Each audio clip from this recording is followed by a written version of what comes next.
अगला है रक्त में निम्न की अधिकता से बलूबोवी सिंड्रोम की नामक बीमारी हो जाती है। किसकी अधिकता से बोलो? नाइट्रेट की अधिकता से। नाइट्रेट किससे निकलता है? गाड़ियों से। लेड, ये नाइट्रेट, ये सारा का सारा पारार, ये सारा कौन सा आ गया? सीसार, ये सारा किससे निकलता है? गाड़ियों का प्रदूषण। अब गाड़ियों के प्रदूषण से ये रोग हो गया ब्लू बेबी सिंड्रोम। अब हम बोलना चाह रहे हैं ब्लू बेबी सिंड्रोम में क्या होता है? हाँ, मतलब बिल्ली की तरह मोटापन, मतलब शक्ल भी बिगड़ जाएगी, आवाज भी बिगड़ जाएगी, सारी चीज हो जाएगी। तो धीरे धीरे सुन लो। अब मैं बोलना चाह रहा हूं कि अब इसके बचाव के लिए हम क्या कर रहे हैं? बोलो, ईवी वाहन ला रहे हैं। कौन सा? ईवी, क्यों? पेट्रोल से इनसे पीछा छुटा रहे। आगे अगला बोलो। अगला द्रवित ऑक्सीजन या द्रवित हाइड्रोजन को, द्रवित ऑक्सीजन और द्रवित हाइड्रोजन को हम क्या करेंगे? बोलिए। को औद्योगिक स्तर पर प्राप्त करने की प्रौद्योगिकी कौन सी है? बोलो। क्रायोजेनिक्स। कौन सी? Cryogenic. Cryogenic -150 degree centigrade, -150। Cryogenic engine है ना, उसका तापमान कितना? माइनस कौन सा है? 150 डिग्री। आ गया समझ में? क्रायोजेनिक इंजन पे तुम्हारा कौन सा अंतरिक्ष यान चलता है? बोलो।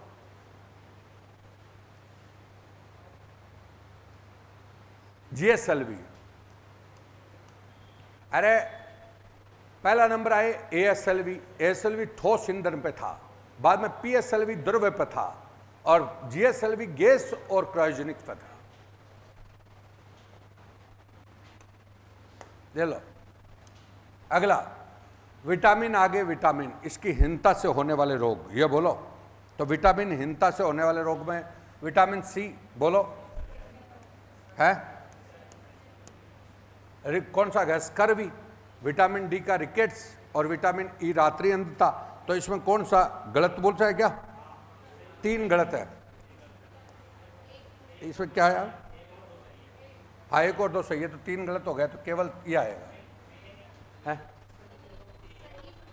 सही पूछा है, ए ऑप्शन आएगा। इसने इसके चक्कर में और कर दिया। ये लो, ये लो, ए। ये जल्दबाजी में होता है। ये लो। अब विटामिन ई, अभी अभी बोला, विटामिन ई से फर्टिलिटी वाले रोग होते हैं। कौन से? फर्टिलिटी, उर्वरता वाले, शरीर की कमजोर उर्वरता वाले रोग हो गए। और विटामिन डी आपका कौन सा गया? रिकेट्स हो गया। और रतौंधी, रतौंधी आपका कौन से में? ए। रतौंधी कौन सा गया? ए। और बेरी बेरी वो बी, बेरे बेरी कौन सा गया? बी। तो ये सब रोग के विटामिन बोल दिया। आगे अगला। अब किसी सामान्य व्यक्ति के रक्त का पीएच स्तर कितना होता है? बोलो। कितना? 7.35 से 45। सही है क्या? ये लो। अगला, हरितगृह प्रभाव का अर्थ क्या है? वायुमंडल में ग्रीन हाउस गैसों का घनीकरण के कारण वायुमंडल का ताप क्या होता है? बढ़ता है। अब आपको बताया था, देखो ये लो। ग्रीन हाउस का मतलब हो गया, ऊपर से हमारी सूर्य की किरणें आती हैं और वापस जाती हैं, समझे? आती है और वापस जाती है। ये ग्रीन हाउस गैस उनको वापस नहीं जाने देती, और उसकी वजह से जैसे अपने रूम को ढक दिया तो बाहर वाली चीज तो आ गई रही है, अंदर वाले गैस वापस नहीं गई, तो यहाँ का तापमान बिल्कुल क्या हो जाएगा? बढ़ जाएगा। इसी को क्या बोलते हैं? Green house. क्या बोलते हैं? Green house. और ग्रीन हाउस पर सबसे पहले चर्चा कौन से सम्मेलन में हुई? Kyoto protocol. कौन सा? क्योटो। क्योटो प्रोटोकॉल कौन सा है? बोलो। COP3। COP3 कब हुआ था? 97 में। उसमें पहली बात 6 ग्रीन हाउस गैसों को परिभाषित किया गया था। उसमें कार्बन डाइऑक्साइड, CFC, HFC, कई गैस थी, मीथेन वगैरह, ये सब कितनी गैस थी? 6। उनको परिभाषित कौन से में किया गया? क्योटो प्रोटोकॉल में। कौन सा? क्योटो। तो वो 6 ग्रीन हाउस गैस आएगी। आगे आगे बोलो। अब आया निम्न में से कौन सा सुमेलित नहीं है? जैव मंडल। बोलो। कंचनजंगा। कंचनजंगा कहां पर है? असम में है ना? सिक्किम में। कंचनजंगा कहां पर हो गया? सिक्किम। तो सिक्किम में है। तो ये आपका सिमलीपाल, नोकरेक, अगस्त्यमलाई, ये आपका हो गया जैव मंडल। अगला देखिए। अब है आपका कौन सा कथन सही है? इकोनॉमिक्स के परिप्रेक्ष्य में है। कौन सा? इकोनॉमिक्स। देखिएगा, एनएनपी माइनस है, माइनस है ये। आप बोलो एनएनपी क्या है, तो जीएनपी माइनस घिसावट मूल्य। अब एक बार बता देता हूं, ध्यान दीजिएगा। ये तो जीडीपी है, सबसे पहले निकलती है। अरे जीडीपी तो वस्तु और सेवाओं का अंतिम मौद्रिक मूल्य क्या कहलाता है? जीडीपी। वस्तु और सेवाओं का अंतिम मौद्रिक मूल्य क्या कहलाता है? जीडीपी। इसको ऐसे कहते थे, इकोनॉमिक्स के कितने क्षेत्र होते हैं? 3। अरे इकोनॉमिक्स के क्षेत्र कितने हैं? 3। प्राथमिक, द्वितीयक, तृतीयक, तीनों क्षेत्रों का कुल योग मिलाकर क्या होता है? जीडीपी। बोलो क्लियर है क्या? जीडीपी में आप प्लस क्या कर दो? सब्सिडी। क्या कर दो? सब्सिडी। सब्सिडी, सब्सिडी मतलब छूट देते हो, जो सिलेंडर पे छूट दी जा रही है, जितनी छूट दी जा रही है वो जोड़ दो। और माइनस क्या कर दो? टैक्स। माइनस क्या कर दो? टैक्स। तो इसको नया नाम दिया जीवीए। आजकल इसका नाम है जीवीए। आ गया क्या समझ में? जीडीपी है। अब सुन लो, ऐसे मैं बता दूं तुम्हें समझ। कहां? जीडीपी है, ध्यान दो। जीडीपी होगी, जीडीपी मतलब मैं एक बार ऐसे बता रहा हूं, मेरी कोचिंग की टोटल इनकम हुई, वो कौन सी होगी? GDP total. अब वो टैक्स वालों ने, मतलब सरकार वालों ने कैसे आंकलन किया कि भाई आप एवरेज 10,000 रुपये मतलब क्या लेते हो? फीस लेते हो। एवरेज कितनी? 10,000। 10,000 फीस के हिसाब से 200 बच्चे क्लास में बैठे तो 20 लाख रुपए हो गए। उसने जोड़ दिया, बिल्कुल क्लियर हो गया। भाई 20 लाख रुपए हो गए। अब मैं कह दूं साहब मेरे को तो कोई को फीस 8 की करनी पड़ी, किसी को मतलब क्या करनी पड़ी? 6 की करनी पड़ी, छूट करनी पड़ी, समझ रहे हैं? तो वो हो गई सब्सिडी। क्या हो गई? सब्सिडी। तो मैं कह दूं मेरी इनकम इतनी नहीं, तो वो सब्सिडी वो कहता है कि वो तो तेरी तुम दे रहे हो छूट में, हमारे को क्या मतलब है? इनकम तो हुई है। अरे भाई तुम छूट देकर तेरी साख बढ़ा रहे हो, हमें क्या मतलब है? तो वो कहता है तुम्हारी इनकम है, तो वो उसको प्लस करेगा। वो कहता है हम नहीं मानेंगे, छूट दी होगी। तो प्लस कौन सा हो गया? तुम्हारी इनकम तो हुई ना, तुमने उस इनकम को बिगाड़ दिया। आ गया समझ में मेरी बात? अब कहता है अब तेरी वास्तविक इनकम निकलेगी तो इसमें से टैक्स घटा दे। अब मैंने मान लो टैक्स 18% क्या दिया? टैक्स दिया। तो इसमें से 18% टैक्स का घटा दो तो 20 लाख का कितना हो गया? 3,60,000 टैक्स घट गया। तो 3,60,000 टैक्स घट गया तो मेरा आपका 16,000 कुछ समथिंग इनकम हो गई। आ गया क्या? इसको आजकल बोल रहे हैं जीवीए। क्या बोल रहे हैं? जीवीए। आ गया क्या? अब जीडीपी है ना, ये जीडीपी है, हो गया। जीडीपी में प्लस है ना, आपने विदेशों से प्राप्त है, ये नहीं है क्या? ये करी विदेशों से प्राप्त, इसको एनआईएफए बोलते हैं। क्या बोलते हैं? एनआईएफए। अब एनएफआई ये बोलते हैं, समझ गए? अब इसको विदेशों वाली आय को जोड़ दिया तो ये हो गई एनएनपी। क्या हो गई? अरे एनएनपी में बाद में गिरावट मूल्य डीसी घटा दिया तो ये क्या हो गई? बोलो, ये जीडीपी ये हो गई जीएनपी और ये हो गई एनएनपी। नहीं समझे?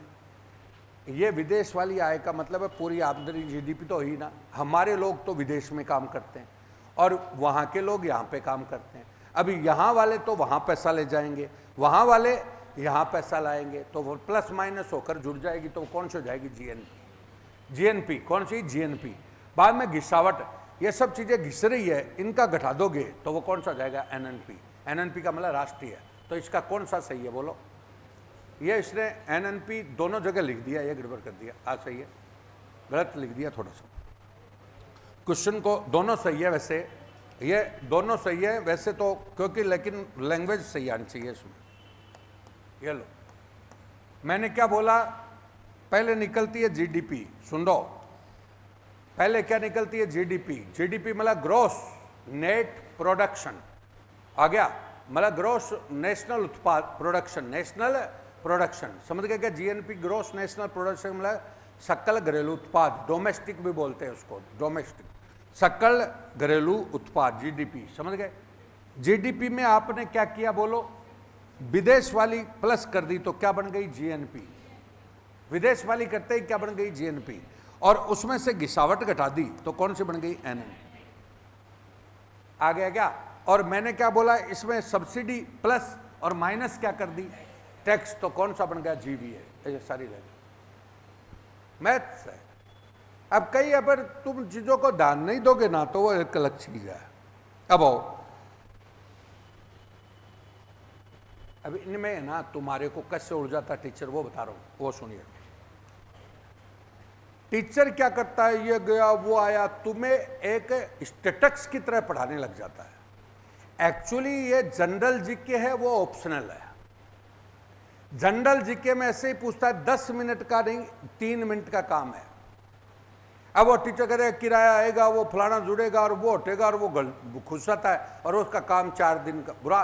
राष्ट्रीय आय का टॉपिक 10 दिन चल रहा है।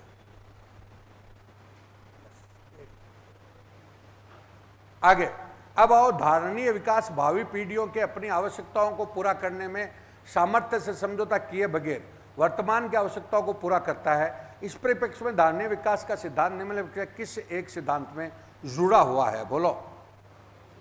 समावेशी विकास, सामाजिक न्याय, सशक्तिकरण और वैश्वीकरण। बोलो, धारण क्षमता कौन सा? इसमें समावेशी विकास होना चाहिए। इसमें यार गलत है, या तो इसकी अंग्रेजी सही है, देखो मैं बताऊं, या ये समावेशी होगा। सस्टेनेबल डेवलपमेंट बोलते हैं ये। ए करो आप, ए। ये एक्चुअली क्या है, कुछ क्वेश्चन कैसे उठाए हुए हैं, तो उठाए हुए हैं तो ये इसकी अंग्रेजी बगैर सही नहीं होते। मैं बता देता हूं एक बार, ये क्या है, देखो ध्यान से सुनो। समावेशी धारणीय विकास, वो तो वही बात हो गई ना, धारणीय। तो धारणीय विकास यानी इसको नाम सुन लो, सस्टेनेबल डेवलपमेंट बोलते हैं। क्या बोलते हैं? Sustainable development. इसी को धारणीय विकास बोलते हैं, स्थायी विकास बोलते हैं। वह वर्तमान और भविष्यगत विकास, वह वर्तमान और भविष्यगत विकास जो प्राकृतिक तत्वों को ध्यान में रखकर किया जाता है, प्रकृति से बिना कोई छेड़छाड़ के किया जाता है, वो ही धारणीय विकास कहलाता है। धारणीय विकास तो धारणीय क्षमता होगी। इसमें एक्चुअली समावेशी विकास भी बोल दो, समावेशी नहीं होगा, पर यह नहीं होगा समावेशी। समावेशी में तो क्या होता है कि आप सारी दिव्यांग को और इनको सबको साथ लेके चलते हो, उसको बोलते हैं समावेशी। यह धारणीय क्षमता ही होगी, यह धारणीय क्षमता ही है, यह बिल्कुल यही करोगे। समावेशी है ना, समावेशी में होता है दिव्यांग, ये सब चीज क्या होती है, शामिल होती है, वो अलग है। आ गया भाई, बोलो। अब मैं बोलूं इसको, सुन लो। यानी हम वर्तमान विकास करें और कौन सा भविष्यगत विकास करें, और प्रकृति के तत्वों को क्या रखें, ध्यान। प्रकृति में हमारा जल है, प्रकृति में हमारा जंगल है, और प्रकृति में हमारी जमीन है। जल जंगल जमीन को बचाओ, तो धारण क्षमता हो गई वो, समझे? जल जंगल और जमीन, यानी जल है तो कल है। तुम तुम्हारे बच्चों को गाड़ी छोड़ जाओगे, बंगला छोड़ जाओगे, जल कहां से छोड़ जाओगे? जंगल पेड़ है तो कल है, सांस कैसे लेंगे? और जमीन है तो कल है। तो ये सब चिंता रहनी चाहिए, वही धारित विकास। आ गया, ये धारित विकास का डी आएगा भैया, सही है। अगला, अब भारतीय अर्थव्यवस्था के संदर्भ में निम्न पर विचार कीजिए। निम्न पर क्या कीजिए, विचार। बोलिए। बैंक दर, खुली बाजार की कार्रवाई और लोक ऋण और लोक राजस्व है। ये क्या है? मौद्रिक नीति के घटक कौन से है इसमें? मौद्रिक नीति के घटक बताओ। 1 और 2 बिल्कुल सही, 1 और 2, 1 और 2 आया क्या? ये रहो, बताओ। मौद्रिक नीति है ना, सुन लो। मौद्रिक नीति आपकी रिजर्व बैंक जारी करता है। कौन सा करता है? Reserve bank. रिजर्व बैंक प्रत्येक 2 माह से क्या करता है? जारी। उसमें क्या क्या चीज आती है? बैंक दर आती है, रेपो रेट आती है, रिवर्स रेपो आती है, सीआरआर आती है। कौन सी सीआरआर? एसएलआर आती है। ये सब आपकी खुले बाजार की क्रियाएं आती है, ये सब आपकी दरें आती है। ये तय करता है, ये सारी की सारी चीज क्रियाएं। ये दोनों चीज अलग है, लोक ऋण, पब्लिक ऋण, ये सब अलग है। आ गया क्या? ये कौन सी है बोलो? मौद्रिक नीति के टूल्स है, और सबसे ज्यादा वो यूज करता है, वो रेपो रेट को करता है। किसको? Repo rate. रेपो रेट का मतलब जिस दर पर रिजर्व बैंक अपने बैंकों को उधार देता है, उसको क्या बोलते हैं? Repo rate. अगर रेपो रेट कम रखेगा, वो कौन सा कम रखेगा?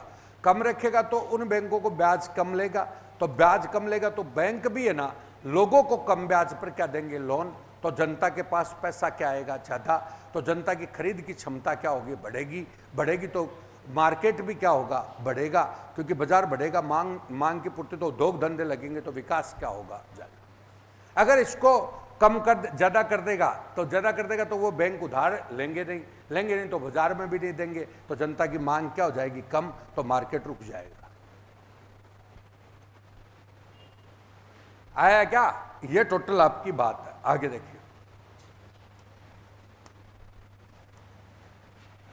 निम्न पर विचार कीजिए, कौन सा प्रत्यक्ष कर है? बोलो प्रत्यक्ष कर। कर दो प्रकार के होते हैं, अब आपको बताया था पिछली बार, एक मिनट ध्यान दीजिएगा।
अब सुन लो, ये तो आंसर बोल रहा हूं, एक मिनट ध्यान से सुनो। अब कर का टॉपिक दे रहा होता, छोटा सा टॉपिक है, सुन लो। एक तो कर होता है प्रत्यक्ष, एक कौन सा था? प्रत्यक्ष। अरे एक तो प्रत्यक्ष जो आपके ऊपर डायरेक्ट लिया जाता है, उसको क्या बोलते हैं? प्रत्यक्ष। आप मतलब जो आप पे डायरेक्ट लिया जाता है, वो कौन सा कर हो गया? प्रत्यक्ष। समझना मेरी बात, अब ध्यान से सुनो, लिखना ही लिखना मत करो। अब इसमें सबसे पहले अनुषंगी लाभ कर है, इसको अंग्रेजी में बोलते हैं फ्रिंज बेनिफिट टैक्स। कौन सा? Fringe benefit tax. इसका मतलब क्या हो गया कि जो कंपनियां ना अपने कर्मचारी है, तो कर्मचारी को क्या करती है? बंगला देती है, गाड़ी देती है, फलाने पे खर्चा करती है, पैकेज है ना, इसके अलावा जो देती है उस पर। अब क्या होता है कि पहले क्या था, कर्मचारी देखता है कि मेरे को ना अगर पैसे कैश में पैसा दोगे पूरा, तो मेरा टैक्स क्या लग जाएगा? ज़्यादा। तो आप तो मेरे को सुविधा दे दो, तो सुविधा पर नहीं तो, लेकिन आजकल सरकार उस सुविधा पर भी टैक्स लगाने लग गई। आगे उसको बोलते हैं फ्रिंज बेनिफिट्स। बात समझे कि नहीं समझे? नहीं समझी? अरे मैं बताऊं, नंबर 1 है कि एक कर्मचारी का 5 करोड़ का पैकेज है। मान लो 5 करोड़ का पैकेज है, सुन ला, बड़े कर्मचारी का 5 करोड़ का पैकेज है।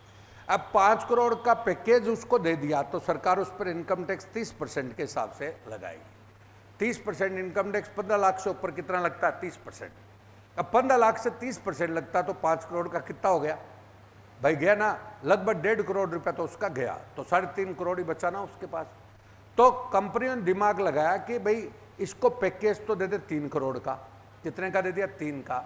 और 2 करोड़ में इसको सुविधा दे दी, बढ़िया गाड़ी, बढ़िया फलाना ढिगड़ा सब दे दिया।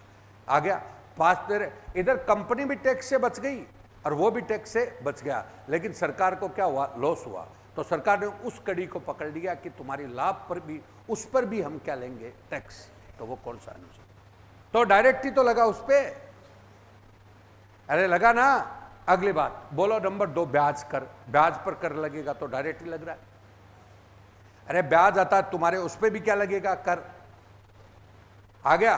दूसरी बात है प्रतिभूति लेन देन पर कर, ये भी डायरेक्ट। प्रतिभूति जानेंगे, तुम शेयर खरीद रहे हो, बेच रहे हो, तो उस पर क्या कर लगता है? प्रतिभूति बोलते हैं। तो कौन सा? शेयर खरीदना बेचना कौन सा हो गया? प्रतिभूति। तो तीनों डायरेक्ट कर है। ये तो तीनों क्या है? डायरेक्ट। अब आओ, अब कर के बता रहा हूं, प्रत्यक्ष कर और कौन सा? अप्रत्यक्ष। प्रत्यक्ष में सबसे बड़ा कर है आयकर, और अप्रत्यक्ष में सबसे बड़ा कर है जीएसटी। अब वैसे भी आपको पिछले टेस्ट में दिया था, वो दिया था, तब हमने क्या बताया था कि प्रत्यक्ष जो कर है उसमें हमारी आमदनी सबसे ज़्यादा किससे हो रही है? आयकर से। और अप्रत्यक्ष में किससे हो रही है? जीएसटी से। आ गया क्या?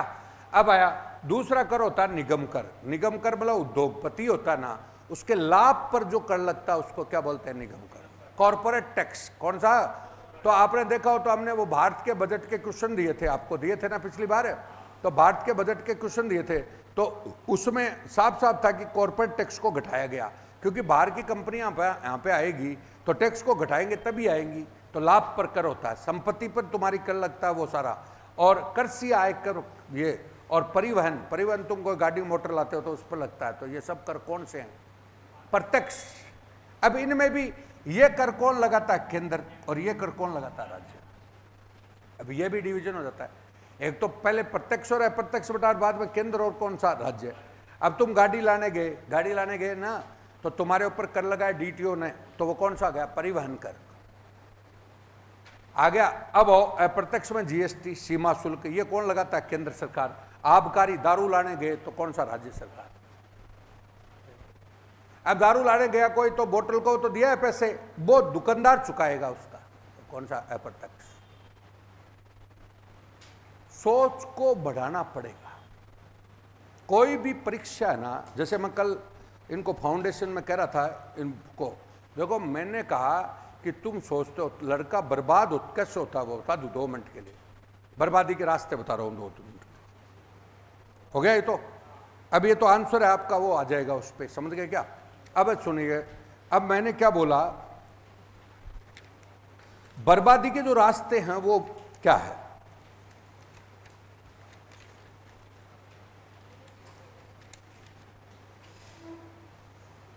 देखिए, सबसे पहले स्टूडेंट ना, उसको कुछ आता है नहीं, वो बिड़ते ही क्या होता है? परीक्षा का फॉर्म भरना शुरू कर देता है।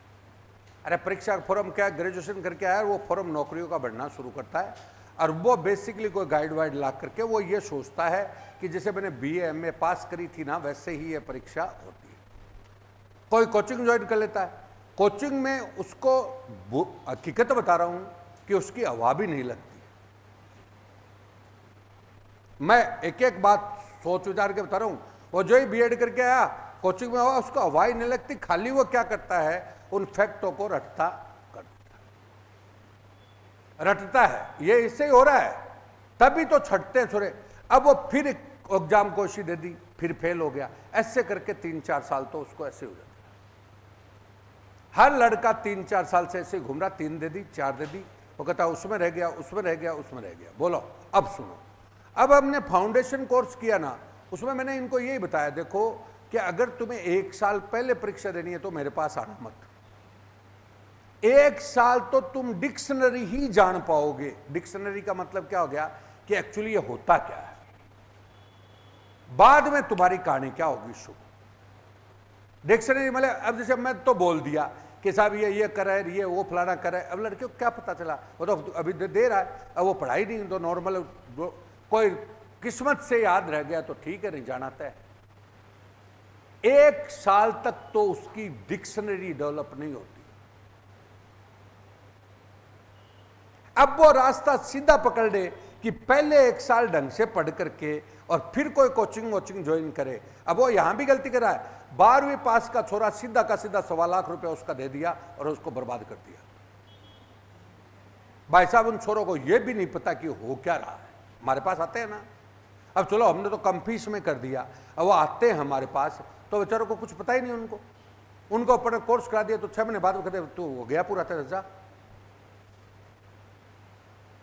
ये इसलिए वो ना आलोचना कर पाते, उनको पता ही नहीं। उनको तो वही पता है कि जो हमें 11वीं 12वीं में पढ़ाया था वैसे हमारा कोर्स तो करवा ही दिया ही नहीं, अब मेरे को रटना है। ये है इसमें सबसे बड़ी। इसलिए लड़का जो भी शुरुआत करता है, तुम तो तुम्हारी जिंदगी खराब कर ही रहे हो। कोई अपने छोटे भाई, कोई पड़ोस के जो भी कुछ हो, तो उनको शुरुआत कराओ 0 से। ऐसे नहीं कि कल ही नौकरी के चक्कर में फॉर्म भरा, वो तभी 2-2, 3-3 साल लगते हैं।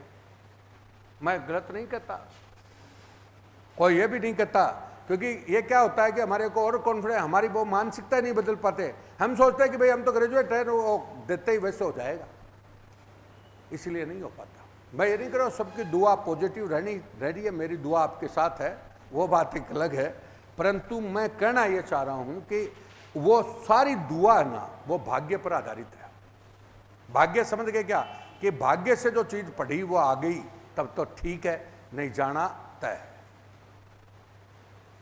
भाग्य का मतलब कौन सा गया भाई, किस्मत भी तो होती है कोई की, तो वो किस्मत किसकी काम करती है।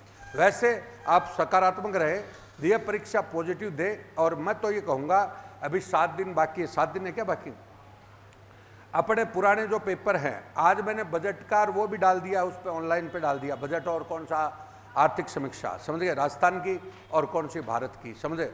अब भारत की पिछली बार दे दी थी, वो आपको दे दिया, तो मेरा कहने मतलब वो मैटर है ना, कौन सा जितने भी पेपर आपने किया है इनका, जैसे हमने अभी समीक्षा बताई, तो उसका आगे पीछे का जो कॉन्सेप्ट नहीं है क्या, आगे पीछे का, जैसे हमें एक ऑप्शन है तो उसकी 5 चीज निकाल रहे हैं, एक ऑप्शन की क्या निकाल रहे हैं, 5। आपको वो चीज नहीं आई तो अथवत किताब साथ में या कोई नोट्स रखें, उसको कोई चीज नहीं आई देख ली, तो 10 दिन जैसे मैथ्स की प्रैक्टिस करते हैं ना, हम क्या करते हैं, मेरे इतने सही हो गए, क्या फर्क पड़ेगा उससे, टंपा दिया तूने आधा, क्या फर्क पड़ेगा उससे। मतलब खाली वो ऐसे सोचता है, वो जिद और करता है, लड़ता और ना, ये गलत नहीं हो सकता, तो हो गया, होने दे।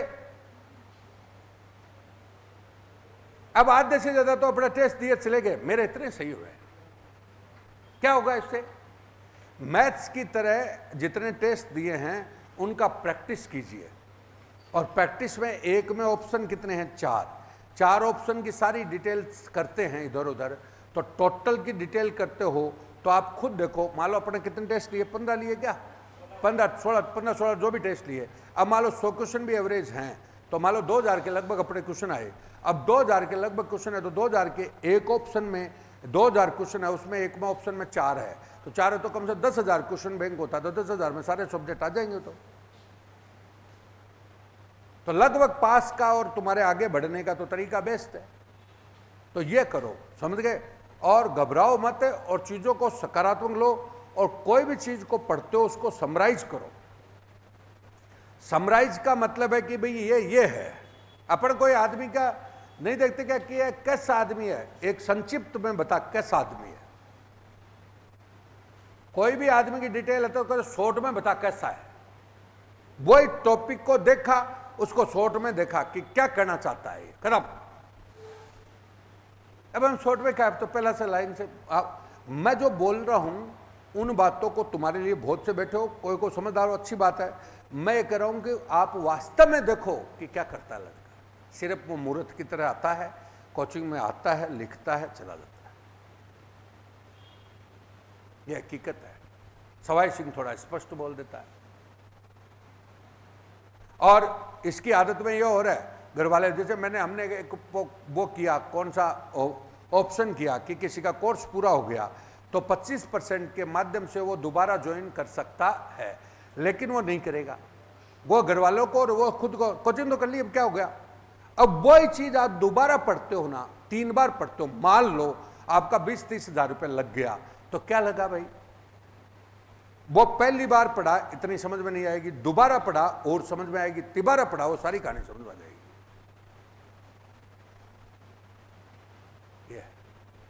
लेकिन क्या होता है कि वो आपकी पूर्व धारणाएं क्या होती है वो खराब करती है। ओके, बेस्ट ऑफ लक, बहुत बहुत शुभकामनाएं।